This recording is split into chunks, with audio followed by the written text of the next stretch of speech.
एक भाई साहब का सवाल है कि मैं काफ़ी समय से योग का अभ्यास करता हूँ, लेकिन अभी भी छोटी छोटी बातों पर मुझे गुस्सा आता है, तो मैं क्या करूँ। और एक ने पूछा है कि कंपनी में अगर बॉस है या हमारे जो वरिष्ठ है वो बहुत गुस्से वाले हैं, तो उनके साथ हमको कैसे रहना चाहिए, तो क्या हमारा बिहेव होना चाहिए। आपको भी गुस्सा और उनको भी गुस्सा, तो काम थोड़ा भारी हो जाएगा। लड़ाई महाभारत शुरू रहेगा रोज ही। एक गुस्सा करे दूसरा शांत रहे तभी काम चल सकता है ना। अगर आप राजयोग करते हैं तो आपका राजयोग अभी तक सफल नहीं हुआ है, नहीं तो क्रोध की अग्नि शांत होनी चाहिए। जब मैं अपनी सभाओं में हाथ उठवाता हूँ जहाँ बहुत लोग बैठे होते हैं कि किसने क्रोध बहुत छोड़ दिया, तो 60% लोग हाथ उठाते हैं। आप सवेरे उठते ही 21 टाइम रोज याद करो, लिख लें जिसका ये प्रश्न है। वैसे छोटी सी बात है, आपको याद रहेगी। सवेरे उठते ही, आँख खुलते ही पहले 3 मिनट में कर लेंगे, तब सबकॉन्शियस माइंड एक्टिव होता है। मैं क्रोध मुक्त हूँ, शांत स्वरूप हूँ। मैं आत्मा क्रोध मुक्त हूँ, शांत स्वरूप हूँ। इसी फीलिंग से मैं शांत हूँ 21 बार करेंगे। बहुत तेजी से आपको अनुभव होगा, आपका क्रोध की इंटेंसिटी डाउन होने लगी, क्रोध छूटने लगा। रही बात आपके सीनियर्स या बॉस क्रोध करते हैं, तो उस टाइम थोड़ा शांत रहना, और अगर आपको उत्तर देना है तो अच्छे शब्दों का प्रयोग करना। और क्रोध ही के सामने एक चीज का विशेष ध्यान रखेंगे, तुरंत रिएक्ट नहीं करना चाहिए। जब हम तुरंत रिएक्ट करते हैं, मतलब तुरंत उत्तर देते हैं, तो उनका भी क्रोध हमारा भी क्रोध हो जाता है। उसमें कुछ का कुछ होगा, हम उल्टा सुल्टा बोलेंगे, संबंध बिगड़ेंगे, कहीं प्रमोशन भी रुक जाएगी। वो अपने क्रोध को नहीं देखेंगे, आपके क्रोध को काउंट करेंगे। इसलिए अगर आप राजयोग करते हैं तो तीसरी बात भी है जो बहुत इफेक्टिव है, वो केवल राजयोगी कर सकते हैं। रोज सवेरे 10 मिनट, सवेरे ही विशेष रूप से 4 से 5 के बीच उन आत्माओं को शांति के वाइब्रेशंस देंगे, इनका चित्त शांत हो जाए। और संकल्प करना, they are my good friends, वो बहुत अच्छे हैं, मेरे गुड फ्रेंड हैं, तो आपसे उनका संबंध स्वीट हो जाएगा। ये प्रयोग मैंने हजारों लोगों से कराए हैं और बहुत ही सफल प्रयोग हैं।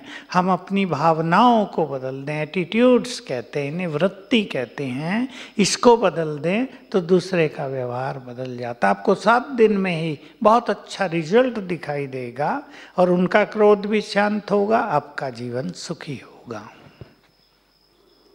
यहाँ सिखाया गया है कि सकारात्मक सोच रखनी चाहिए, लेकिन अगर भाई साहब कोई हमारे सामने ही गलत बात करता है, वो दुनिया की सच्चाई भी है लेकिन वो गलत है, जैसे बुजुर्गों का ध्यान रखो, अपने हेल्थ का ध्यान रखो, किसी के मन का ध्यान रखो, ये जब हम उनको कहते हैं तो उनको वो बात बुरी लगती है और वो फिर हमें गलत समझते हैं, और नहीं रोके तो वो भी तो गलत ही है ना कि हम उनको रोक नहीं पा रहे हैं। नहीं, पॉजिटिव सोचना एक अलग सब्जेक्ट है और ये व्यवहारिक बात एक दूसरा सब्जेक्ट है। आपका कोई बुजुर्ग है, उससे गलती हो रही है, आपका फर्ज है सम्मान पूर्वक बहुत प्यार से उन्हें कुछ अच्छी बात कह दें, उसमें दुर्व्यवहार नहीं होना चाहिए। कभी कभी क्या होता है कि जो बहुत बुजुर्ग हो जाते हैं, 80 साल की हो गई बहन जी, माता जी 85 साल हो गई, कोई 90 साल हो गई,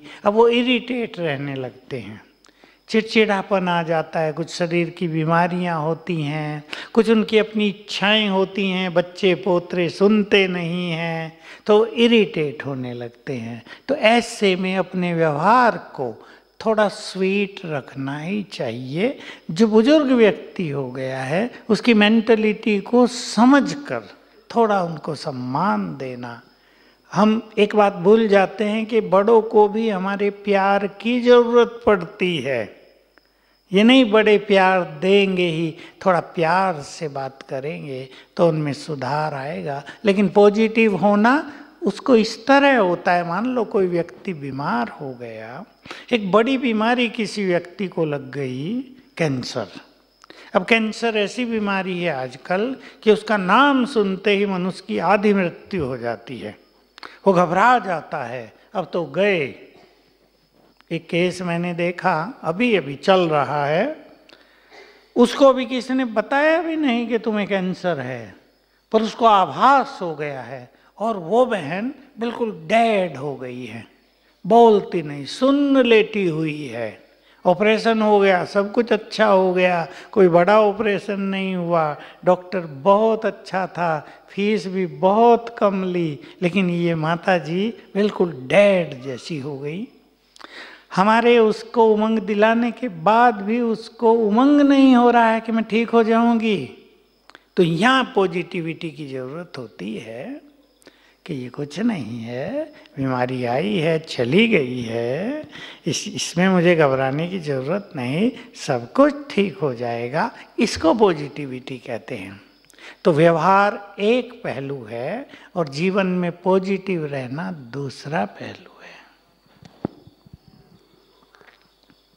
एक यंगस्टर का आई थिंक क्वेश्चन है ये भाई साहब, कि जब भी मैं कोई नया काम शुरू करता हूँ तो मुझे बहुत इनोवेटिव आइडियाज़ आते हैं, नॉलेज आता है बुद्धि में, डिफरेंट टेक्निक्स आते हैं, लेकिन क्या होता है बीच में ही फिर कुछ डिफ़िकल्टी आ जाती है, या कोई दूसरा आकर के कोई दूसरे आइडिया बताता है, तो फिर मैं फ्रस्ट्रेट हो जाता हूँ। तो मैं इससे बाहर कैसे निकलूँ? इसमें कन्फ्यूजन भी है और फ्रस्ट्रेशन भी है। फ्रस्ट्रेशन माना निराशा। और कईयों के साथ ऐसा होता है, जब नॉलेज बहुत जगह की है तो वो ठीक से निर्णय नहीं ले पाते कि क्या करें क्या न करें, कन्फ्यूजन बना रहता है। तो इस पहली बात तो यही कि जब आप कुछ कार्य करने जा रहे हैं, फुल कॉन्फिडेंस के साथ अपने कार्यों को प्रारंभ करें, बिना किसी कन्फ्यूजन के।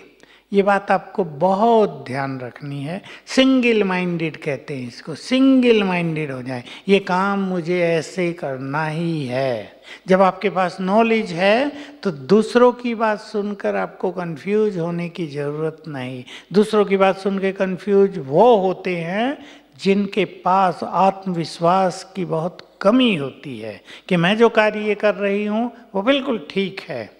वो सोचते हैं इसने बताया शायद मेरा काम गलत है, इसने ये बता दिया शायद मैं गलत राह पर हूँ। ये नहीं, फुल कॉन्फिडेंस अगर होगा तो आपको कन्फ्यूजन नहीं होगा और फ्रस्ट्रेशन भी नहीं होगा। आपको अपने मन की शक्तियों को बढ़ाना है।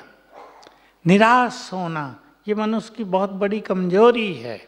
एक अच्छे मनुष्य को, एक बुद्धिमान मनुष्य को, पढ़े लिखे मनुष्य को कभी भी निराशा के अंधकार में नहीं जाना चाहिए। हमेशा पॉजिटिव रहेंगे, स्ट्रॉन्ग रहेंगे। अभी आप राजयोग सीख रहे हैं, मैं कुछ एक दो बात आपके सामने रखूँगा। देखिए, हम भगवान के बच्चे हैं ना, सभी है ना, और वो सर्वशक्तिवान है, तो हम भी बहुत शक्तिशाली हैं। सवेरे उठकर अपने को 5 बार याद दिलाओ, मैं सर्वशक्तिवान की संतान बहुत शक्तिशाली हूँ। इसके लिए हमारे पास शब्द है, आपने सुना होगा टीवी पर हम बहुत सिखाते हैं वो, मैं मास्टर सर्व शक्तिवान हूँ। 5 बार 7 बार उठते ही अपने को याद दिलाओ, तो आपकी सोई हुई शक्तियाँ जगेंगी, आपका मनोबल बढ़ेगा। और ये जो निराशा होती है, फ्रस्ट्रेशन होता है या इरिटेशन होता है या किसी के कहने से कन्फ्यूजन होता है, उससे आप बचने लगेंगे। आपके अंदर सेल्फ कॉन्फिडेंस बहुत बढ़ जाएगा। रही एक और बात जो इन्होंने पूछी है, वो बहुत इम्पोर्टेंट है और राजयोग से जुड़ी हुई है। विघ्न आते हैं, यही है ना, कुछ भी करते हैं तो बाधाएं आती हैं।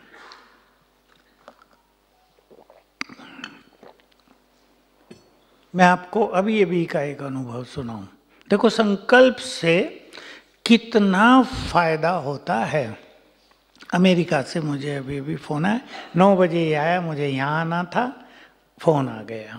मैंने सोचा चलो अटेंड कर लेता हूँ, बाहर से आया है, मुश्किल से उसका लगा होगा। मैंने उसको 1 साल पहले 2 संकल्प बताए थे कि तुम इनको याद किया करो उठते ही 7 बार। उसके जीवन में कुछ समस्या थी। बड़ी अच्छी बात उसने आज सुनाई कि मैं तो कितने दिन से फ़ोन की ट्राई कर रही हूँ, लग नहीं रहा था। दोनों बड़ी समस्याएं हल हो गई। क्या संकल्प थे? मैं मास्टर सर्वशक्तिवान हूँ, विघ्न विनाशक हूँ। कौन है विघ्न विनाशक?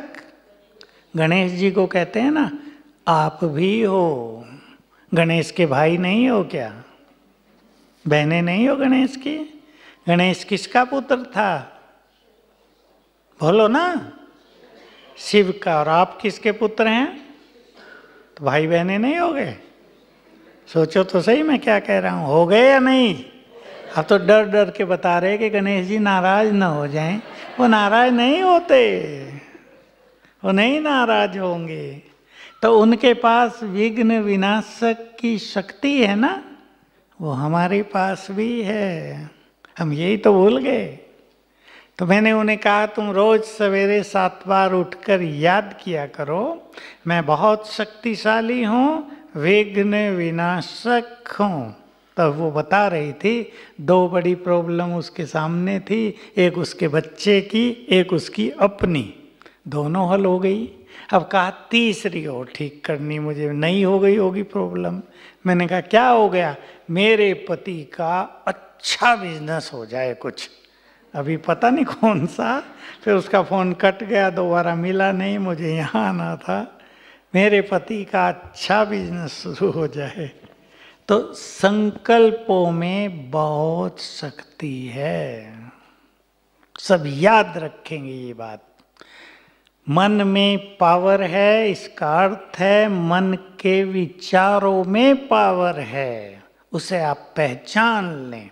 जितने सुंदर संकल्प आप करेंगे वैसा ही सुंदर जीवन आपका होगा। मैं एक बात बता देता हूँ, फिर मुझे याद रहे न रहे। आप एक सुंदर बात का अभ्यास करना अपने जीवन में, अब से ही शुरू कर दो। मेरे साथ सब कुछ बहुत अच्छा होगा। विथ कॉन्फिडेंस, आत्मविश्वास के साथ। कुछ दिन सवेरे उठ के 5 बार याद कर लो, सोने से पहले याद कर लो, ताकि आदत पड़ जाए, ये संकल्प नेचुरल हो जाए। इसको नेचुरल बनाओ। कहीं भी कुछ होता है, रोज होता है, क्या होगा? ऐसा ना हो जाए। एक ही संकल्प करो, मेरे साथ सब कुछ, बोलो मेरे साथ सब कुछ होगा। हो रहा है, वो तो पूरा हो रहा है ना, अभी होगा।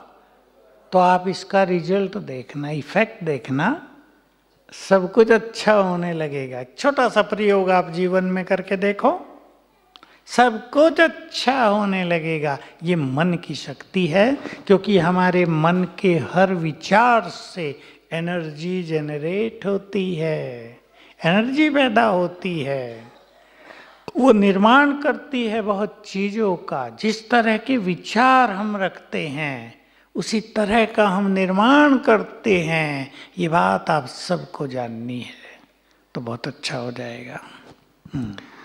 हमें तो यहाँ ज्ञान मिला है, लेकिन हमारे जो परिवार वाले हैं, तो जैसे पति है, बच्चे हैं, उनको भी शिव बाबा की जानकारी मिले और वो भी परमात्मा शक्ति का स्वीकार करें, उसके लिए हमें क्या करना चाहिए?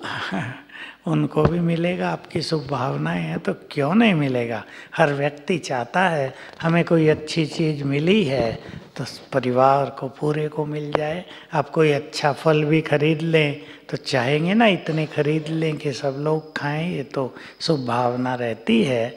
और आप उनको भी वहाँ सेवा केंद्र पर ले जाना। एक बार ले जरूर जाना कि देखो, नहीं तो वो आपको कहेंगे कहाँ गए थे, पता नहीं क्या क्या सिखाए। एक बार उनको ले जाना, वो देखें कि आप कितनी अच्छी जगह गए थे, वहीं सेवा केंद्र पर पूना में जहाँ भी आप रहते हैं, तो फिर धीरे धीरे वो भी इस ज्ञान को लेने लगेंगे। वहाँ हमारी बहनें इसी सेवा में उपस्थित हैं, आपको थोड़ा सा कदम बढ़ाना है बस।